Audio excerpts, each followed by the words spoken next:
ሰላም ሰላም ውድ ቻናላችን ተከታዮች እንዴት ናችሁ? በዛሬው ቪዲዮአችን ስለ ፓርት 3 ስለ verb to do እናያለን። ይሄ ትምህርታችን የ90 ቀን ትምህርት ሲሆን ያው ክረምቱን አስዊ ነው፣ ዊንተር ነው፣ ጊዜው ዊንተር ክረምት ነው። ስለዚህ በክረምቱ ሰዓት በደንብ እንግሊዘኛ የምትማሩበት ይህ ምርጥ የሆነ ቻናል ነው ማለት ነው። በ90 ቀናት ውስጥ እንግሊዘኛን በደንብ አድርጋችሁ እንድችሉ ዋና የሆኑ ነገሮች ከግራመር ቤዚክ ግራመር ከሚባለው ጀምሮ እስከ አድቫንስድ እስከሆኑ ድረስ በደንብ አድርገን እናያለን።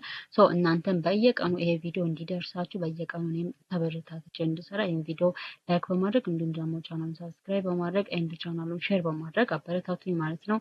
እስከ ቪዲዮ መጨረሻ ድረስ አብራችሁን ሁኑ። የዛሬ ትምህርታችን verb to do ነው። ኢን ዘ ፓርት 1 ላይ ስለ verb to be አይተናል። ፓርት 2 ላይ ደግሞ verb to have አይተናል። ፓርት 3 ደግሞ verb to do ነው። verb to do verb to doዎች ምንድናቸው የሚለው ነገር በደንብ አድርገን እናያለን ማለት ነው። what is verb to do? the verb to do is one of the most common verbs in English. እንግሊዘኛ ላይ በጣም አስፈላጊ ከሚባሉ ቨርቦች ወይም ደግሞ ግሶች ውስጥ verb to do ናቸው። there are three forms of verb to do አለ። do አለ፣ does አለ፣ did አለ። ልዩነታቸው ምንድን ነው የሚለው ነገር እናያለን። do is used with plural subjects ነው። ዱን የምንጠቀመው ከፕሉራል ሳብጀክትስ ናቸው። ፕሉራል ሳብጀክትስ ማለት ከአንድ በላይ የሆነ ሳብጀክት ወይም ባለቤት ማለት ነው። እነዛም አይ አለ፣ ዩ አለ፣ ዊ አለ፣ ዘይ አለ። it is used in the simple present tense ነው የምንጠቀመው ማለት it is simple present tense ላይ ነው የምንጠቀመው ማለት ነው ዱን። ኤግዛምፕል እዚህ ጋር I do my homework እኔ ቤት ስራዬን ሰርቻለሁ እኔ ቤት ስራዬን እሰራለሁ። it is I is considered as a plural subject consider የምትደረግ ዱ እንጠቀማለን። and they do a great job they do a great job. እነሱ ጥሩ ስራ ሰርተዋል። it is do የምትለው ነገር it is to talk about action ወይም ደግሞ ተግባርን ለመግለጽ የምንጠቀምባት it is verb to do ናቸው። ዘይ የሚለው ነገር it is a plural subject ስለሆነ for a plural subject we use do. Don't forget this. The other one is does ነው። does ደግሞ used with a singular subject እነሱም he, she, it ስለዚህ in the simple present tense ላይ ማለት ነው። example he does his homework እሱ የቤት ስራውን ሰራ ስለዚህ it is he የሚለው ነገር it is a singular subject ስለሆነ እሱ ስለሚል we use does ነው የምንጠቀመው does.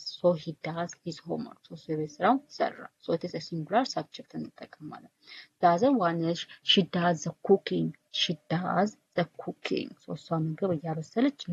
እሷ ምግብ እያበሰለች ነው it is she የሚለው ነገር it is a singular subject ስለሆነ we use does እንጠቀማለን። she does the cooking ይሆናል።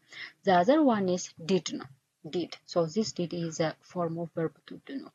this did is used with all subjects in the past. ስለዚህ ኃላፊ ጊዜ ላይ ለሚፈጸሙ ወይም ደግሞ ለምናደርጋቸው ነገሮች ለማውራት we use did ነው የምንጠቀመው did. ይሄ did ሳብጀክቱ ሲንጉላርም ይሁን ፕሉራልም ይሁን for all subjects ለሁሉም አይነት ሳብጀክት in the past ለኃላፊ ጊዜ ለማንንም የምንጠቀመው did ነው የምንጠቀመው። ለምሳሌ ሺም ከሆነ did ነው and then ከሆነ did ነው for all subjects ለሁሉም ሳብጀክቶች። ኤግዛምፕል እዚህ ጋር I did my homework እኔ ቤት ስራዬን ሰርቼ ነበረ እኔ ቤት ስራዬን ሰርቼ ነበረ it is a past form ነው ማለት ነው። and they did the work yesterday እነሱ ትላንትና ስራውን ሰርተውት ነበረ it is a past ነው ማለት ነው። the other one is done ነው done it is a past participle or verb 3 of do ስለዚህ የዱ verb 3 ማለት it is done ነው done ማለት ነው። this done is used with have, has or had ስለዚህ ከሀብ ጋር ከሀዝ ጋር ወይም ደግሞ ከሀድ ጋር ደን የምንጠቀመው። ኤግዛምፕል I have done my homework እኔ ቤት ስራዬን ሰርቻለሁ እኔ ቤት ስራዬን ሰርቻለሁ it is a completed action ማለት ነው። it is a present perfect tense.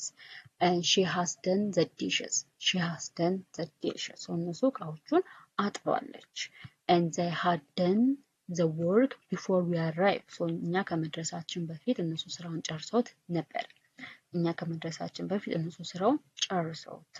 it is a past የሆነ action completed ከሆነ before the second action completed የሆነ action ማለት ነው። ስለዚህ done also it is a verb to be ነው and it is used in the past participle ነው past participle የሆነ verb ነው used with have, has or had ከነዚህ ጋር ነው የምንጠቀመው።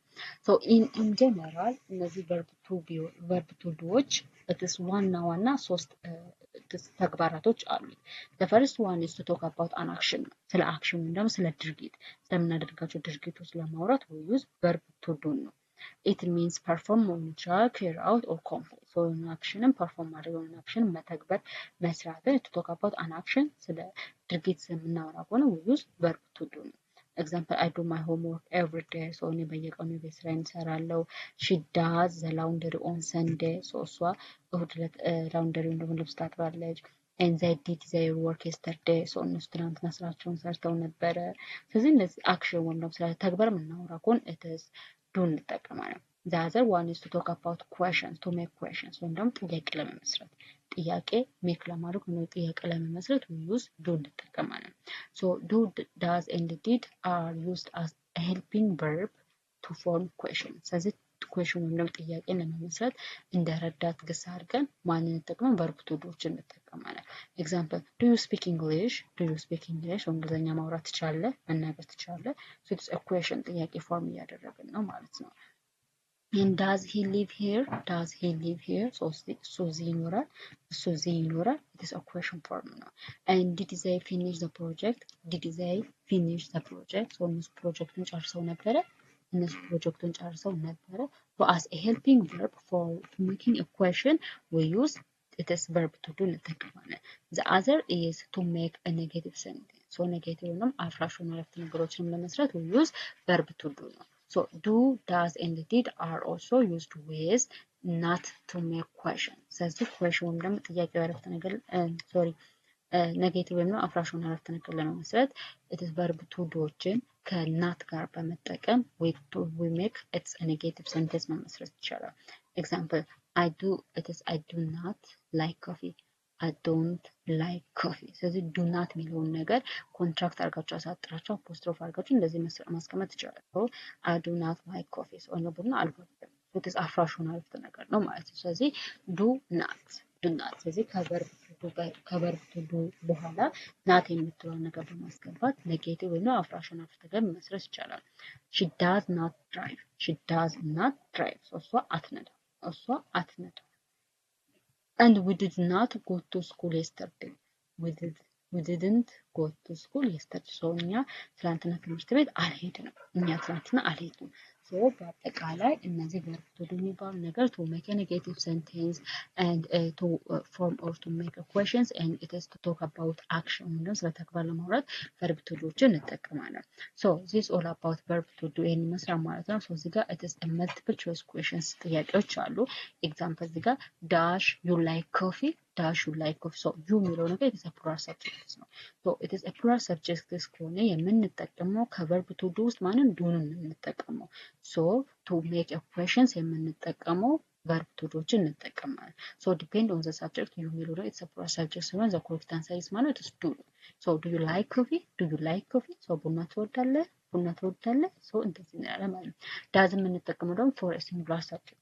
if it ለምሳሌ እዚህ ጋር he ቢሆን ኖሮ we use does እንጠቀማለን does he like coffee so እሱ ቡና ይወዳል ስለዚህ for a singular subject we use does ነው for a plural subject we use do እንጠቀመው did ደግሞ in the past form ላይ ፓስት ወይም ደግሞ ኃላፊ ጊዜ ላይ ለሁሉም ለሲንጉላርም ለፕሉራልም ሳብጀክትስ ማን እንጠቀም did እንጠቀም in the past form ላይ ማለት ነው then ደግሞ used with have has or had ነው እንጠቀም in the past participle form of do ማለት does ነው so በዚህ መሰረት ቀሪዎቹን ጥያቄ እናንተ እስከ 10 ያለውን ጥያቄ ትሰራላችሁ ማለት ነው so የዛሬ ትምህርታችን ይሄን ይመስላል በትምህርታችን ያልገባችሁ ነገር ካለ you can ask in comment section ላይ መጠየቅ ትችላላችሁ ማለት ነው በሌላ ቪዲዮ እስከምንገናኝ ድረስ ደህና ሁኑ ባይ